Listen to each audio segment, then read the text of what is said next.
Assalamualaikum warahmatullahi wabarakatuh. Selamat pagi, siang, sore, malam bagi teman-teman yang sudah memantau channel ini. Oke, pembahasan kali ini kita akan eh, membahas yaitu OTDR untuk pekerjaan atau proyek-proyek tertentu. Jadi kita akan memilih OTDR sesuai kebutuhan teman-teman masing-masing ya. Jadi kita akan memilihkan OTDR yang sesuai dengan kebutuhan, baik itu project dari tipe projectnya seperti apa, dari misalnya kita hanya untuk FTTH, untuk last mile-nya aja, atau untuk OTDR untuk kebutuhan backbone. Dari situ ada kita kebutuhan kita untuk mengukur dark fiber, untuk live service atau seperti apa. Oke, di dalam pembahasan kali ini kita akan membahas tentang via-via. Sebenarnya apa sih OTDR itu? Ya pasti teman-teman udah tahu. Ya, kemampuan OTDR itu untuk mendeteksi, melokalisasi, mengukur setiap elemen yang terbaca dalam trace dalam fiber optik itu sendiri. Ya, misalnya dia bisa mengukur elemen-elemen itu seperti dari splicing, konektor, splitter, dan ada juga multiplexer. Bisa mendeteksi juga kejadian seperti kejadian kayak bending maupun fiber cut, dan dapat mendeteksi juga ujung fiber. Nah, biasanya kan yang dibutuhkan dalam pengukuran, apa sih yang dibutuhkan? Biasanya kan loss ya, dari tiap-tiap splicing, konektor maupun total loss. Total loss ini di sini di ujung.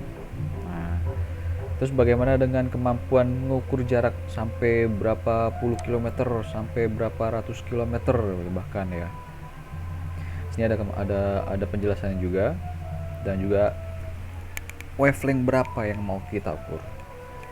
Seperti yang teman-teman ketahui, untuk wavelength dari 850 sampai 1300 biasanya untuk multimode ya. Biasanya kita mengukur mic pendek. Ya, biasanya untuk kebutuhan data center itu kebanyakan. Tapi data center juga nggak selalu multimode. Untuk yang biasa umumnya dipakai untuk single mode dari 1310 sampai 1625 atau bahkan 1650. Biasanya untuk 1625 maupun 1650 biasanya untuk mengukur live service. Jadi walaupun kita ukur dalam service aktif ya nggak masalah dong, jadi nggak tabrakan. Lain halnya kalau kita untuk mengukur dark fiber, kita cukup pakai 1310 maupun 1550 gitu. Dan juga ada CWDM. CWDM wavelength itu dari 1271 1611. Biasanya dengan kasih space jarak tuh 20 nanometer setiap space-nya ya. Dan juga ada 1490. Biasanya 1490 itu keluarannya dari OLT. Nah, bisa berdasarkan tabel ini ya, wavelength yang umum digunakan dan juga dynamic range-nya yang digunakan itu mempunyai kemampuan sampai berapa jarak, seberapa jauh sih. Nah, ini untuk standar 35 dB dengan maksimal jarak bisa sampai 80 km. Ini dalam kondisi ideal. Jika dalam kondisi yang banyak sambungan, banyak splicing, banyak konektor dan lain-lain ya, kalau kondisinya banyak lossnya, pasti dia akan nggak sampai 80 km. Itu juga dengan wavelength yang lainnya akan mempengaruhi jarak ukur yang ditempuh dalam suatu TDR. Ada juga dead zone seberapa jauh misalnya dead zone yang nggak bisa terbaca dalam TDR. Dan juga ada pulse width berapa yang kita gunakan. Biasanya penggunaan pulse width ini ya tergantung dari jarak. Mau kita ngukur yang jarak dekat, penggunaan pulse width-nya misalnya yang cukup sekian nanometer, sekian nanosecond. Untuk yang jauh terdekat tergantung dari pulse width yang digunakan. Nah, kita harus tahu nih sebelum menggunakan TDR, pengaplikasiannya pada apa yang akan ditesting, baik itu LAN, FTTH, PON, metro atau long haul, ya kan? Dan interface juga pasti beda. Dan juga tipe kabel kabel fibernya tuh apa, multimode ataupun single mode. Terus jarak maksimum yang mau kalian ukur tuh berapa. Kalau hanya di bawah 1 km, 25 km, 50 km, ini akan perlu jarak tadi, dynamic range tadi, yang seperti pada tabel berikut. Nah, misalnya kalian butuh jarak sampai 125, 35 dB itu mungkin kondisi ideal tuh bisa ngukur 135. Tapi saya disarankan tuh kita ambil 40 dB. Itu udah cukup. Karena sampai 125, 40 dB itu udah oke. Karena kan kita ngambil ini kan kondisi ideal ya. Dalam kondisi aktual di lapangan ya pasti tidak seideal seperti ini. Pasti akan banyak loss-lossnya dari splicing, dari jumlah sambungan berapa, dari konektornya pasti ada redaman juga. Terus pengukuran seperti apa? Misalnya dalam ATP, dalam konstruksi atau apa, bisa ada acceptance testing. Dari dalam kita sudah melakukan gelar jaringan, baik itu kabel udara maupun kabel dak yang ditanam di tanah. Nah itu kan kita setelah kita gelar, kita testing. Oke, kabel ini sepanjang 5 atau 10 km kita tes, lakukan pengukuran OTDR. Oke, hasilnya oke. Dan lossnya juga maintain, masih di bawah threshold misalnya dalam sekian kilometer. Biasanya kita juga bisa untuk melakukan troubleshooting. Kita nggak mungkin juga kan kita gali-gali ngecek mana yang kabel putus di kilometer berapa. Nah makanya kita menggunakan OTDR ini. Itu juga melakukan pengukuran dalam live service yang ada servisnya, biasanya untuk FTTH ya kan. Kita nggak perlu lagi mematikan servisnya gitu ya. Kondisi itu kita bisa langsung ukur ini kondisi ini ideal belum, misalnya sambil koneksi ya live-nya aktif, kita melakukan pengukuran. Oke, koneksi core sekian, ini kondisinya udah ideal belum, misalnya ada redamannya sekian. Nah gimana cara improvementnya, kita cek bisa pakai menggunakan OTDR ini ya. Mungkin di ada bending di jarak tertentu, ada bed splicing juga di jarak tertentu, maupun ada di konektor yang bermasalah. Nanti bisa kita lakukan troubleshooting. Kurang lebih seperti itu. Oke, nanti kita lanjut untuk OTDR-nya ya. Assalamualaikum warahmatullahi wabarakatuh. Balik lagi bersama saya Rizky. Pada kesempatan kali ini saya akan menjelaskan prosedur dalam pengukuran menggunakan Smart OTDR. Pertama-tama saya akan menunjukkan terlebih dahulu apa aja yang port-portnya yang ada di Smart OTDR ini. Dalam Smart OTDR 100AS kita mendapatkan dua port USB yang dapat digunakan untuk memindahkan data, dan juga semisal Anda ingin menggunakan mouse, ini juga bisa. Jadi tanpa touchscreen Anda mungkin mau menggunakan mouse, dalam pengoperasiannya bisa. Lalu untuk konektor didapatkan satu konektor berjenis SC UPC atau yang biru. Nah ini di sini menggunakan SC UPC untuk portnya. Sekali lagi saya tekankan untuk jenis patch cord yang masuk ke Smart OTDR harus sama ya, sesuai sama yang terpasang di sini.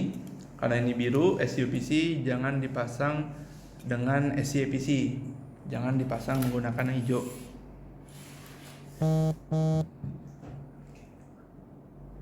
Oh ya,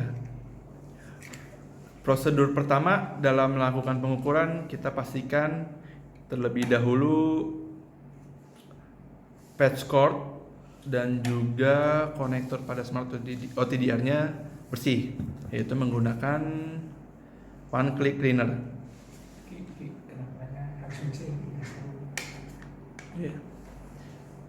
Kenapa harus dibersihkan terlebih dahulu? Karena apa ya mas? Biar awet ininya. Oh iya. Untuk karena 70% dari hasil 90% malah ya. Ya. Kenapa kita harus memastikan bahwa konektor kenapa kita harus pastikan bahwa port pada OTDR, konektor pada patch cord itu bersih? Karena 90% kesalahan dalam pengukuran itu karena patch cord yang kotor.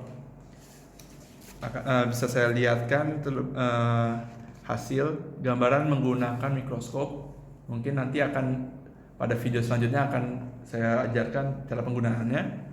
Untuk gambarannya seperti ini. Ini ketika menggunakan mikroskop, patch cord yang kotor seperti ini, dan ini after cleaning. Bisa kita bayangkan loss yang terjadi kalau patch cordnya kotor seperti ini. Dengan menggunakan one click cleaner cukup untuk membersihkannya. Pertama, kita bersihkan terlebih dahulu port pada OTDR. 2 klik atau mungkin 1 sampai 3 cukup. Lalu kita bersihkan juga patch cordnya. Oh ya, ini dia ada 2 ya. Kalau untuk bersihkan female bisa dicabut ininya. Kalau untuk yang male ini dipasang. Lalu cukup dibuka ujungnya aja. Dan di sini 2 kali. Lalu kita pasangkan, sesuaikan ininya ke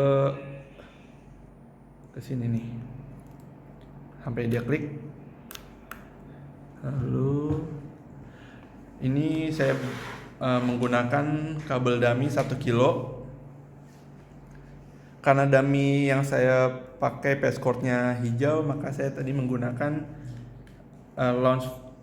launch fiber dulu.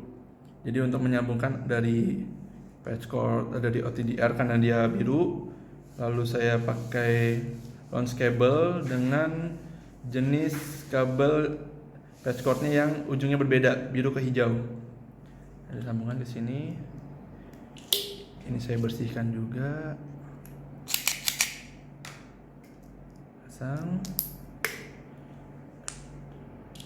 Ini juga saya bersihkan dummy-nya. Lalu pasang. Jadi sudah terpasang. Selanjutnya yaitu pengukurannya. Di sini kita akan menggunakan fitur single mode OTDR atau export OTDR. Di sini kita tekan. Lalu masuk ke setup. Di setup ini terdapat pilihan karena OTDR ini menggunakan 2 wavelength 1310 dan 1550, bisa menggunakan 1 wavelength saja atau mau mengukur 2 sekaligus secara bergantian. Lalu acquisition mode saya setting manual dengan range. Karena dummy yang saya ukur ini 1 kilo, jadi cukup range-nya 2 kilo saja. Pulse width menggunakan 10 nano atau 30 nano. Saya menggunakan 10 nano aja. Lalu resolusi menggunakan auto. Untuk lama pengukuran menggunakan 20 detik. Auto DR connector test. Ini untuk menunjukkan kalau konektor kotor itu kita mau lanjutkan atau mau kasih warning terlebih dahulu. Untuk tes pengukuran cukup itu. Lalu kita langsung pencet start aja.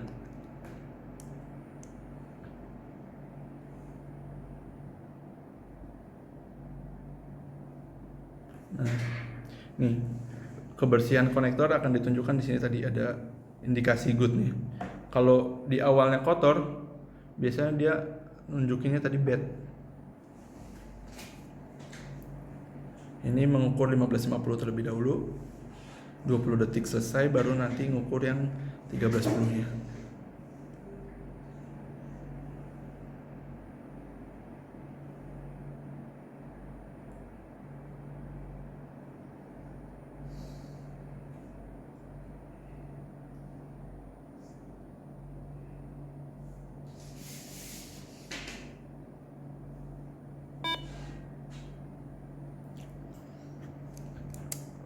Oke, pengukuran sudah selesai.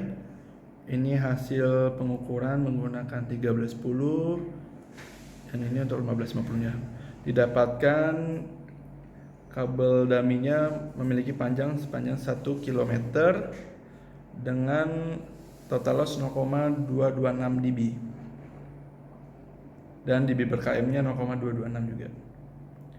Oke, untuk prosedur melakukan pengukuran seperti tersebut. Untuk fitur-fiturnya akan saya jelaskan di video lainnya. Assalamualaikum warahmatullahi wabarakatuh.